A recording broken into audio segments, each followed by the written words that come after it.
Cinema చూసి ఇప్పుడు వస్తుంటే ఎగ్జైట్మెంట్. బాస్ చించాడు, బాస్ ఈజ్ బాస్. మళ్ళీ ఆ ఓల్డ్, ఆ రౌడీ అల్లుడు, గరణమ్మగుడు ఈ సినిమాలు చూసి ఆ ఎగ్జైట్మెంట్ మళ్ళీ వస్తుంది అన్నమాట. అప్పుడు చూసిన టోటల్ నాస్టాలజియా తీసుకొచ్చారు. Super hit film. Boss is boss అనిపించారు. ఎక్సలెంట్. ఏమా వింటేజ్ డాన్స్ అన్ని అంటే బ్యాక్గ్రౌండ్ స్కోర్ తో సహా వింటేజ్ తీసుకొచ్చేటప్పటికి డైరెక్టర్ ఏం ఆలోచించాడు దీనికని అనిపించింది. Excellent, very good. వెంకటేష్ గారా, అసలు ఆయన ఎంట్రీ కాంబినేషను, క్లైమాక్స్ ఇవన్నీ అదిరిపోయినాయి. Cinema excellent. అంటే పైసా వసూలు ఫీలింగ్ వస్తుంది జనానికి. ఇప్పుడే ఫుల్ ఎక్సైట్మెంట్తో బయటకు వస్తారు. బాస్ చించేసాడు.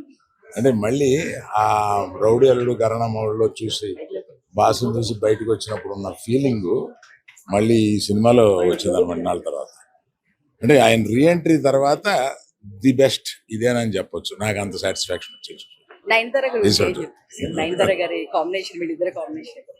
అవన్నీ మామూలు. వెంకటేష్ కానీ, నయనతార కానీ, డైరెక్టర్ కానీ అసలు ఎవరిది వాళ్ళు ఎక్సలెంట్గా చేశారు. రైట్.